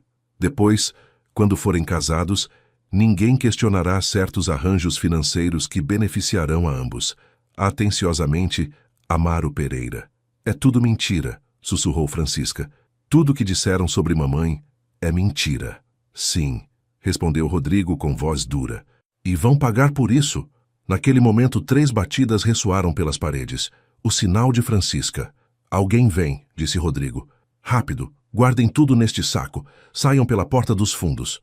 Mas antes que pudessem se mover, a porta se abriu. Era Amaro. Havia retornado cedo. Os olhos do administrador pousaram no cofre aberto, nos documentos espalhados, em Rodrigo, segurando-os com mãos tremendo de raiva. Seu rosto empalideceu. Senhor Rodrigo, eu posso explicar. Silêncio! Rugiu Rodrigo com uma fúria que Pedro nunca havia ouvido. Anos! Você tem me roubado durante anos. E não satisfeito com isso, falsificou documentos para destruir uma mulher inocente. Amaro recuou em direção à porta. O senhor não entende. Ela estava o afastando de suas responsabilidades. Estava transformando o senhor em um tolo apaixonado. Eu apenas tentava proteger sua reputação. Mentiroso! Gritou Pedro. O senhor queria o dinheiro para si. Amaro olhou para o menino com desprezo. Garoto insolente. Sua mãe é exatamente o que eu disse. Uma caçadora de fortunas que... Não terminou a frase. Rodrigo o golpeou. Um soco direto que derrubou Amaro no chão. O administrador tocou seu lábio sangrando com incredulidade. Aquela mulher, disse Rodrigo com voz perigosamente baixa, vale mais que 100 como você. E vai se retratar de cada palavra que disse sobre ela publicamente, ou vou entregá-lo às autoridades com todas estas provas de roubo e fraude. Entendeu? Amaro cuspiu sangue. O senhor não pode provar nada. Direi que plantou essas provas. Minha palavra contra a sua. Sua palavra contra a minha, repetiu Rodrigo. E todas estas cartas, e os testemunhos de meus empregados, e o falsificador de São Paulo, que tenho certeza cantará como passarinho quando a polícia o pressionar. Você está acabado, Amaro. Naquele momento, uma voz pequena falou da porta. Era Joana, segurando um caderno. Senhor Rodrigo, encontrei algo. Joana, você não deveria estar aqui, mas é importante. Lembrei ontem à noite. O senhor Amaro deixou este caderno na biblioteca semanas atrás. Eu peguei porque tem desenhos bonitos na capa. Abriu o caderno. Mas dentro tem coisas escritas, números e nomes. E isto, estendeu o caderno. Em uma página datada de 3 meses atrás, Amaro havia escrito seus planos completos. Como falsificaria documentos, como manipularia Beatriz Albuquerque, como orquestraria o escândalo público, tudo detalhado meticulosamente, como se estivesse planejando um negócio comum. Você mantém um diário de seus crimes? disse Rodrigo com incredulidade. Que tipo de idiota é você? Amaro se levantou cambaleando. Beatriz vai destruí-lo. Ela tem influência, tem dinheiro, tem conexões. Ninguém vai acreditar no Senhor. Continuará sendo o louco apaixonado por sua empregada. E ela continuará sendo a mulher que amo, interrompeu Rodrigo. A mulher com quem vou me casar. A mulher que será a senhora desta casa e mãe de meus futuros filhos. E se Beatriz Albuquerque ou qualquer outra pessoa tiver problema com isso, podem ir para o inferno. As crianças o olharam com surpresa. Dona Sebastiana sorriu orgulhosa. Casar? Sussurrou Pedro. O senhor Rodrigo vai se casar com mamãe? Se ela me aceitar, respondeu Rodrigo. Mas primeiro preciso limpar esta bagunça. 3 horas depois, o delegado da comarca prendia Amaro Pereira na praça do vilarejo. Rodrigo havia apresentado todas as provas. Os livros de contabilidade falsos, as cartas, o caderno, os recibos do falsificador. O caso era irrefutável. Mas Dona Beatriz tentou argumentar Amaro enquanto o algemavam. Dona Beatriz também enfrentará consequências, respondeu o delegado. Conspiração é crime grave. Uma multidão se havia reunido, incluindo as mesmas pessoas que haviam condenado Helena dias atrás na igreja. Rodrigo subiu nos degraus do fórum e falou com voz clara e forte. Há 4 dias uma mulher inocente foi acusada publicamente de fraude e conduta imoral, baseando-se em documentos que agora sei serem falsificados por este homem. Apontou para Amaro. Helena Tavares é inocente de todas as acusações. Seu casamento com Antônio Tavares foi completamente legal. Seus filhos não são ilegítimos, e qualquer um que repita essas mentiras responderá diretamente a mim. Um murmúrio percorreu a multidão. Alguns olhares se encheram de vergonha, outros de incredulidade persistente. Mais ainda, continuou Rodrigo, quero que todos saibam que pedi a dona Helena para ser minha esposa, e ela aceitou. Um silêncio atônito, depois sussurros explosivos. Não me importa o que pensem, disse Rodrigo com ferocidade. Aquela mulher me devolveu a vida quando eu estava morto por dentro. Seus filhos me ensinaram a amar novamente, e passarei o resto de meus dias protegendo-os e honrando-os. Quem tiver problema com isso pode ir embora de minha propriedade e nunca mais voltar. Naquele momento, uma figura pequena empurrou entre a multidão. Era João, escapando da mão de Francisca, correndo em direção a Rodrigo. Senhor Rodrigo, de verdade vai ser nosso pai? Rodrigo levantou o menino nos braços. Se vocês me aceitarem. Sim. João o abraçou fortemente. Sim, sim, sim. E então, algo inesperado aconteceu. A esposa do Dr. Mendes começou a aplaudir. Depois, o ferreiro do vilarejo. Depois outros, um por um, até que metade da multidão aplaudia. Não todos, claro. Alguns se afastaram com desaprovação visível, mas suficientes ficaram. Suficientes mostraram apoio. Suficientes escolheram o amor sobre o preconceito. Aquela tarde, Rodrigo retornou à fazenda Santa Vitória, onde Helena esperava no jardim, cercada por seus outros 5 filhos. Quando o viu, levantou-se, seu rosto cheio de perguntas. Rodrigo caminhou direto até ela, ajoelhou-se e tirou um anel do bolsilo. Não era o anel de Isabel. Era um novo, comprado naquela mesma manhã na melhor joalheria do vilarejo. Um topázio dourado da cor de seus olhos. Helena Tavares, você me ensinou a viver novamente. Seus filhos me deram uma família que pensei nunca ter. Não sou perfeito. Duvidei de você quando não deveria. Mas prometo que nunca mais vou falhar com você. Me faria a honra de se tornar minha esposa? Helena tinha lágrimas correndo por suas bochechas. Rodrigo, tem certeza? As pessoas vão falar. Vão nos julgar. Que falem, que julguem. Não me importo com nada exceto você, eu e nossa família. Nossa família, repetiu Helena experimentando as palavras. Então olhou para seus filhos. Francisca sorria com lágrimas nos olhos. Pedro acenava vigorosamente. Joana pulava emocionada. Carolina aplaudia. Ana ria. João já estava trepando em Rodrigo gritando. Diz que sim, mãe. Helena riu entre lágrimas. Sim, sim, vou me casar com você. Rodrigo a ergueu nos braços e a girou enquanto as crianças gritavam e riam ao redor deles. Era imperfeito, era escandaloso para alguns, mas era real. Era honesto e era amor verdadeiro. Uma semana depois se casaram na capela da fazenda Santa Vitória. Não foi o grande casamento que a sociedade esperava.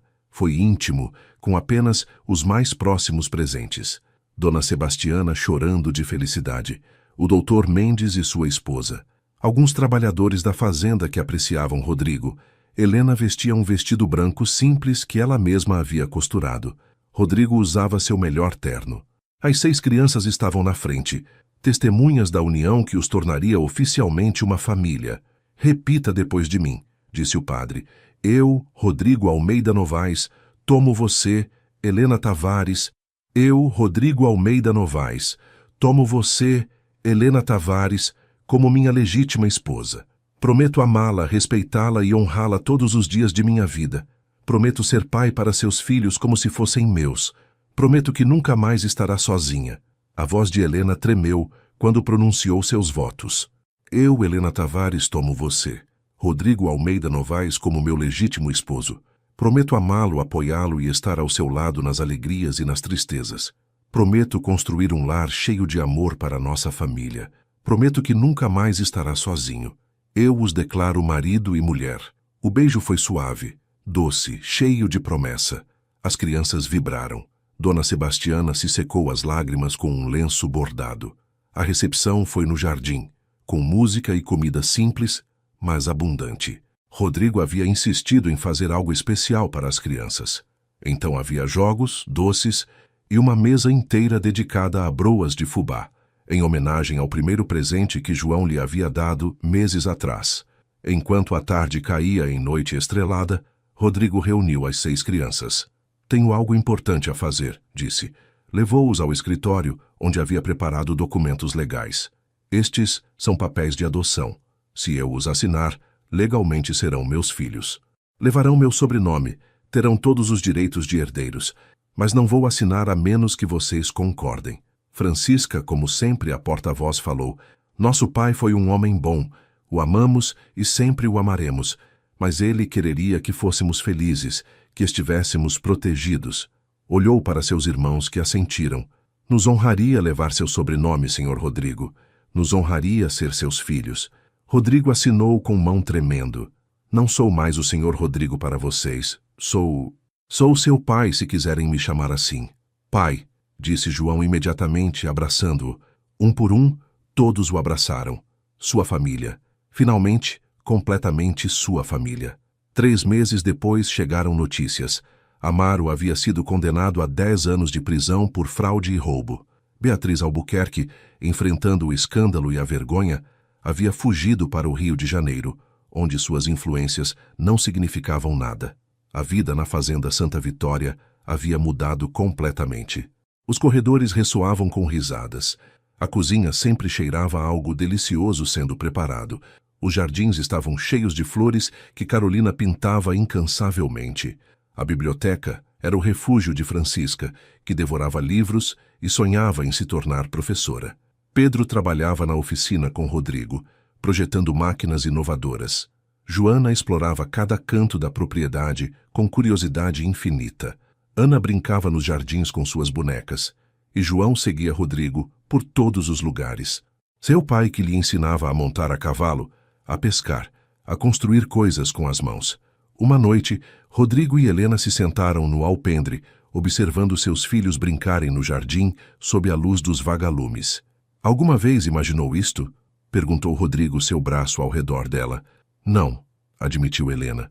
Quando Antônio morreu, pensei que minha vida havia acabado, que apenas sobreviveria por causa das minhas crianças, mas nunca voltaria a ser feliz. E agora? Ela se aninhou contra ele. Agora sei que Deus tem planos maiores dos que podemos imaginar. Me trouxe até aqui, até este lugar, até você. E embora o caminho tenha sido doloroso, valeu cada lágrima.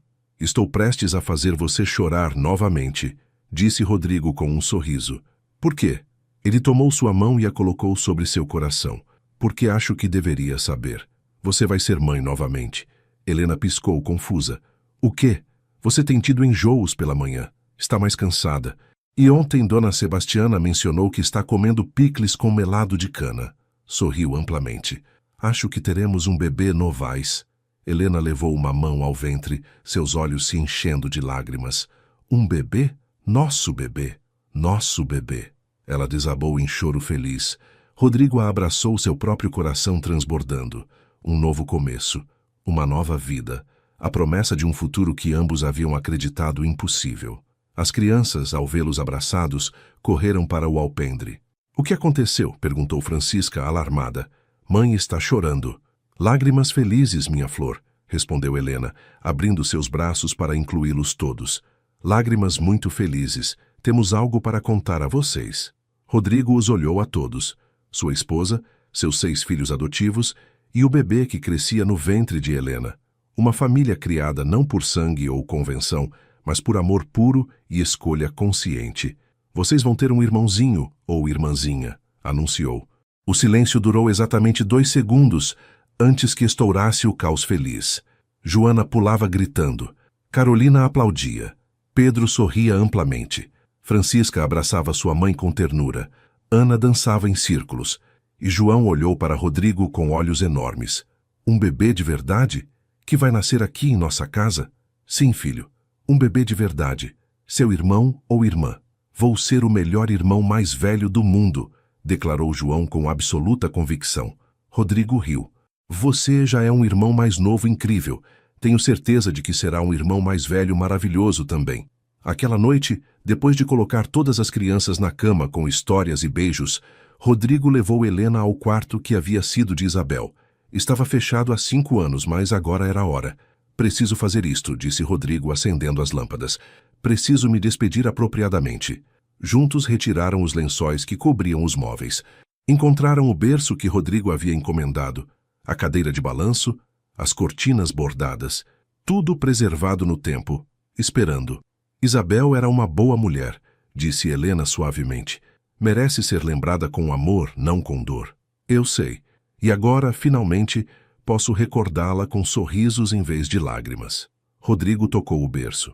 "Ela teria querido que eu fosse feliz, que seguisse em frente, que amasse de novo." "Posso sugerir algo?" perguntou Helena. "Claro. Guardemos estas coisas com cuidado. Algum dia, quando nossos filhos forem maiores, poderemos contar a eles sobre Isabel e sobre Antônio, sobre as pessoas que amamos antes e que tornaram possível que nos encontrássemos. Não para esquecê-los, mas para honrar suas memórias como parte de nossa história." Rodrigo a beijou profundamente. "Você é sábia, senhora Novaes. E você é bom, senhor Novaes. Juntos somos completos." Os meses passaram em uma felicidade que nenhum dos dois havia conhecido antes. A gravidez de Helena progredia sem complicações. A barriga crescia, as crianças conversavam com o bebê todas as noites. Rodrigo lia histórias em voz alta com sua mão sobre o ventre de sua esposa. A comunidade gradualmente aceitou a nova família Novaes. Não todos, claro. Sempre haveria quem desaprovasse. Mas suficientes pessoas viram o amor genuíno, a família feliz, as crianças bem educadas, e escolheram a aceitação sobre o preconceito. A fazenda prosperava sob a gestão honesta de um novo administrador. Rodrigo havia descoberto que Pedro tinha um dom natural para a mecânica e agricultura, e começou a ensiná-lo seriamente, visualizando um futuro onde seu filho adotivo administraria as terras. Francisca recebia aulas de uma professora progressista da capital, com planos de se tornar ela mesma educadora. Joana desenvolvia um talento impressionante para os números. Carolina pintava aquarelas que adornavam cada parede da casa. Ana aprendia a tocar piano. E João era simplesmente a luz de todos, correndo pelos campos, trazendo alegria a cada canto. Uma tarde de primavera, 9 meses depois do casamento, Helena sentiu as primeiras contrações. O Dr. Mendes foi chamado imediatamente. Dona Sebastiana preparou tudo com eficiência militar. As crianças foram levadas ao salão principal com instruções estritas de não subir. Rodrigo ficou com Helena, segurando sua mão, enxugando o suor de sua testa. E desta vez, diferente de 5 anos atrás, tudo correu bem. Ao anoitecer, um choro forte e saudável encheu a fazenda Santa Vitória. "É uma menina", anunciou o Dr. Mendes com um sorriso. "Perfeitamente saudável. Parabéns, senhor e senhora Novaes." Rodrigo chorou abertamente, enquanto segurava sua filha. Era pequena, vermelha, enrugada e absolutamente linda. Tinha o cabelo escuro de Helena, e quando abriu os olhos brevemente, eram castanhos como os dele. Isabel Esperança Novaes, disse Helena suavemente. Em honra a quem veio antes, e a esperança que nos trouxe até aqui.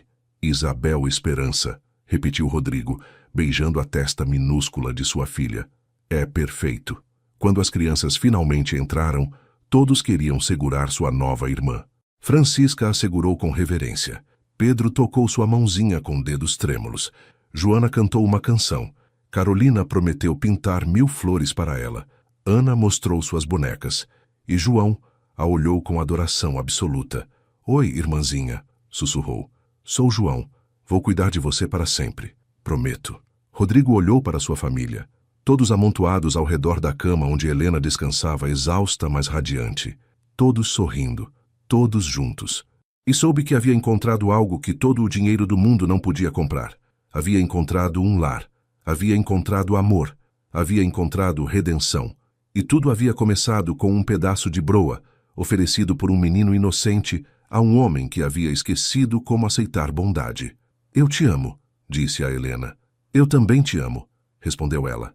Para sempre, concordou Rodrigo.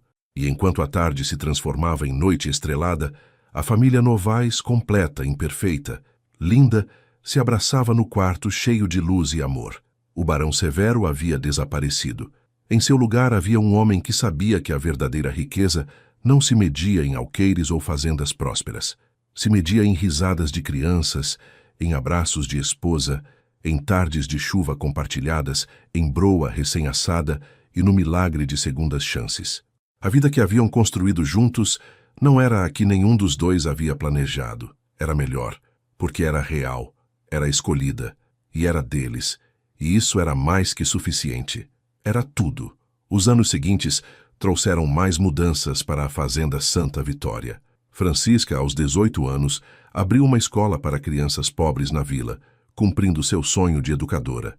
Pedro assumiu gradualmente a administração das terras, revelando-se ainda mais capaz que o próprio Rodrigo em negócios agrícolas. Joana tornou-se contadora, ajudando a manter as finanças da família e de outros fazendeiros da região. Carolina vendeu suas primeiras aquarelas em São Paulo, ganhando reconhecimento como artista. Ana casou-se com o filho do Dr. Mendes, um jovem médico que a amava profundamente. E João cresceu forte e determinado, dividindo seu tempo entre ajudar Pedro nas terras e estudar direito na capital, com sonhos de defender os mais fracos. Isabel Esperança cresceu cercada de amor. Era uma menina alegre e curiosa, que tinha os melhores traços de ambos os pais. Rodrigo nunca conseguiu negar nada a ela, mas Helena garantia que crescesse com os pés no chão, conhecendo o valor do trabalho e da humildade. Dona Sebastiana, já idosa, mas ainda ativa, observava tudo com satisfação. Havia visto a transformação completa daquela casa, de um mausoléu silencioso para um lar vibrante cheio de vida. Sabia que daria certo, dizia frequentemente, sorrindo para Helena. Desde o primeiro dia vi que vocês foram feitos um para o outro. Helena e Rodrigo envelheceram juntos. Os cabelos dele ficaram grisalhos. As linhas ao redor dos olhos dela se aprofundaram, mas o amor entre eles apenas cresceu. Cada manhã, Rodrigo ainda trazia café para Helena na cama. Cada noite, ela ainda lia para ele na biblioteca. E em dias de chuva, ainda se sentavam juntos na varanda, lembrando daquele primeiro encontro. Lembra quando você veio me despejar? Dizia Helena, rindo. Como poderia esquecer? Você me encarou como se fosse uma rainha, não uma viúva sem recursos. E você aceitou a broa de João. Aquela broa mudou minha vida. Não foi a broa, Rodrigo. Foi a escolha de aceitar amor novamente. Ele a beijava então, ainda com a mesma ternura do primeiro beijo. A comunidade que inicialmente os havia julgado, agora os via como exemplo. O barão e sua esposa, que desafiaram convenções e construíram algo belo. Famílias vinham de longe para pedir conselhos sobre casamento, sobre criar filhos, sobre superar perdas. E Helena e Rodrigo sempre os recebiam com café e broa, compartilhando suas histórias com honestidade. Não foi fácil, admitiam sempre. Enfrentamos preconceito, dúvidas, conspirações. Mas o amor verdadeiro vale a pena lutar. Em uma tarde especial, 20 anos depois de se conhecerem, Rodrigo reuniu toda a família no jardim. Francisca estava lá com seu marido, um professor. Pedro com sua esposa e 3 filhos. Joana solteira, mas radiante em sua carreira. Carolina com seu marido pintor. Ana com um médico e 2 bebês. João com sua noiva, uma jovem advogada. E Isabel, aos 19 anos, prestes a ingressar na faculdade de medicina. Quero dizer algo, começou Rodrigo, sua voz ainda forte apesar da idade. Quando conheci sua mãe, eu estava morto por dentro. Tinha dinheiro, terras, poder, mas nada que importasse de verdade. E então ela apareceu em minha porta com 6 crianças, sem nada além de dignidade e coragem, e me ensinou a viver novamente. Helena segurou sua mão, lágrimas nos olhos. Vocês, Rodrigo olhou para cada um dos filhos, me deram mais do que podem imaginar. Me deram propósito, me deram alegria, me deram uma razão para acordar cada manhã. E quero que saibam que cada centavo que possuo, cada pedaço desta terra, é de vocês. Não porque é obrigação, mas porque é amor. Mas mais importante que qualquer herança material, continuou, quero que levem algo mais valioso. A lição de que nunca é tarde demais para recomeçar, de que o amor pode nascer nos lugares mais improváveis, de que família não é apenas sangue, é escolha, é compromisso, é estar presente nos momentos difíceis. Francisca se levantou, lágrimas correndo livremente. Pai, você nos deu tudo, não apenas esta casa ou educação. Nos deu um exemplo de como amar verdadeiramente, de como ser forte e gentil ao mesmo tempo, de como perdoar e seguir em frente. Pedro abraçou Rodrigo fortemente. Obrigado por nos escolher, por não nos ver como fardo, mas como bênção. Um por um, todos os filhos o abraçaram. Depois abraçaram Helena, que chorava de felicidade. Vocês são minha maior realização, disse ela. Cada um de vocês, perfeitos em suas imperfeições, fortes, bondosos, justos. Seu pai e eu fizemos muitos acertos, mas vocês foram o maior. Aquela noite, depois que todos foram embora, Rodrigo e Helena ficaram sozinhos no jardim. As mesmas estrelas brilhavam como naquela primeira noite em que se beijaram. Não mudaria nada, disse Rodrigo suavemente. Mesmo com todo o sofrimento, com todas as dificuldades, não mudaria um único momento, porque tudo nos trouxe até aqui. Nem eu, concordou Helena. Cada lágrima, cada luta, cada obstáculo valeu a pena, porque nos trouxe esta vida, esta família, este amor.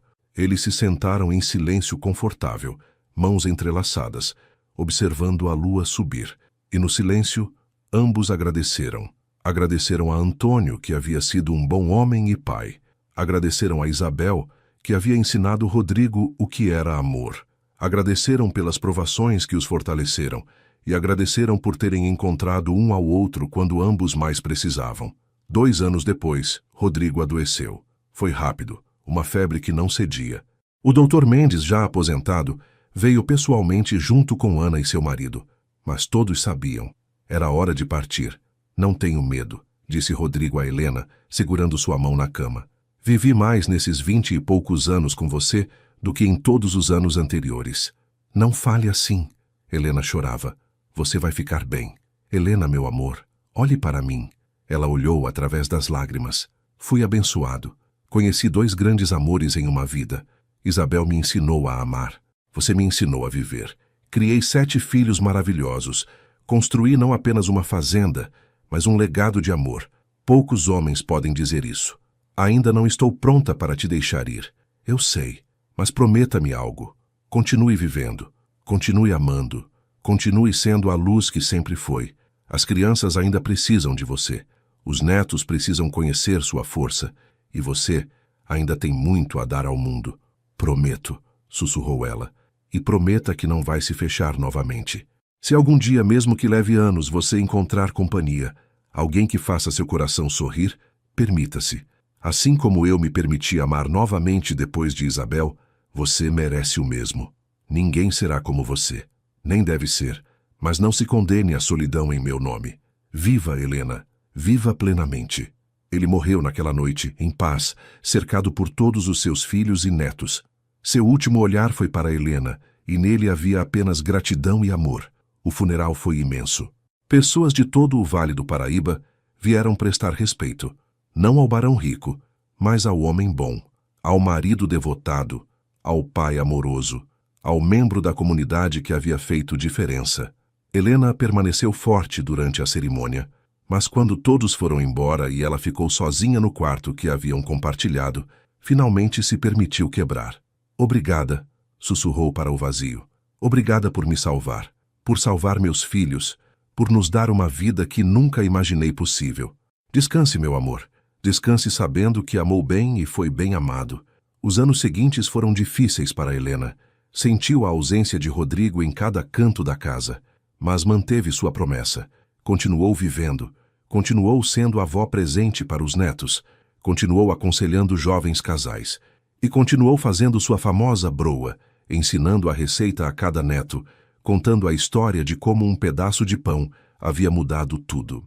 8 anos depois, em uma tarde tranquila de outono, Helena se sentou no jardim com Isabel, agora uma médica respeitada. Mãe, posso perguntar algo? Sempre, minha flor. Você foi feliz? Digo, realmente feliz, apesar de todas as dificuldades? Helena olhou para os jardins que haviam cultivado juntos, para a casa que havia se tornado lar, para os filhos e netos que representavam tanto amor. Fui mais feliz do que sonhei ser possível, respondeu com sinceridade. Sua vida foi difícil. Perdeu 2 maridos. Enfrentou preconceito, pobreza e injustiça. Sim, mas também conheci amor profundo. 2 vezes. Criei 7 filhos maravilhosos. Vi meus sonhos se realizarem de maneiras que nunca imaginei. A dor faz parte da vida, Isabel, mas não define a vida. O amor define, e eu fui profundamente amada. Isabel abraçou sua mãe. Obrigada por ser tão forte, por nunca desistir de nós. Vocês eram minha razão para continuar. Sempre foram. Naquela noite, Helena escreveu uma carta, para ser aberta apenas após sua morte, endereçada a todos os seus descendentes. Nela, contou toda a história, do encontro com Rodrigo, das dificuldades, das vitórias, e terminou com uma mensagem. Meus queridos filhos, netos e todos que vierem depois, escrevo isto para que nunca esqueçam. O amor verdadeiro não conhece limites de classe, origem ou circunstância. Exige coragem para aceitar, força para manter e humildade para nutrir. Seu avô e eu viemos de mundos diferentes. A sociedade disse que era impossível, mas escolhemos o amor, e essa escolha nos deu tudo o que importava. Então, quando enfrentarem seus próprios desafios, quando o mundo disser que algo é impossível, quando o medo sussurrar que desistam, lembrem-se, nunca é tarde demais para recomeçar. Nunca é errado escolher o amor. E família é o que construímos com nossas escolhas, não apenas o que herdamos de sangue. Vivam plenamente, amem profundamente e nunca, nunca desistam da esperança. Com todo o meu amor, Helena Novaes. Helena viveu até os 78 anos. Quando partiu, foi cercada por 4 gerações, e suas últimas palavras foram simples. Valeu a pena. Cada momento valeu a pena. Anos depois, quando a Fazenda Santa Vitória foi tombada como patrimônio histórico, não foi pela arquitetura ou riqueza, foi pela história. A história de como o amor transformou não apenas 2 vidas, mas uma comunidade inteira. A história de uma viúva corajosa e um barão solitário que provaram que segundas chances existem. E se esta história tocou seu coração, deixe nos comentários. Você acredita em segundas chances? Já viveu uma transformação assim em sua vida? Compartilhe conosco. E não esqueça de se inscrever no canal para mais histórias que celebram o poder do amor verdadeiro.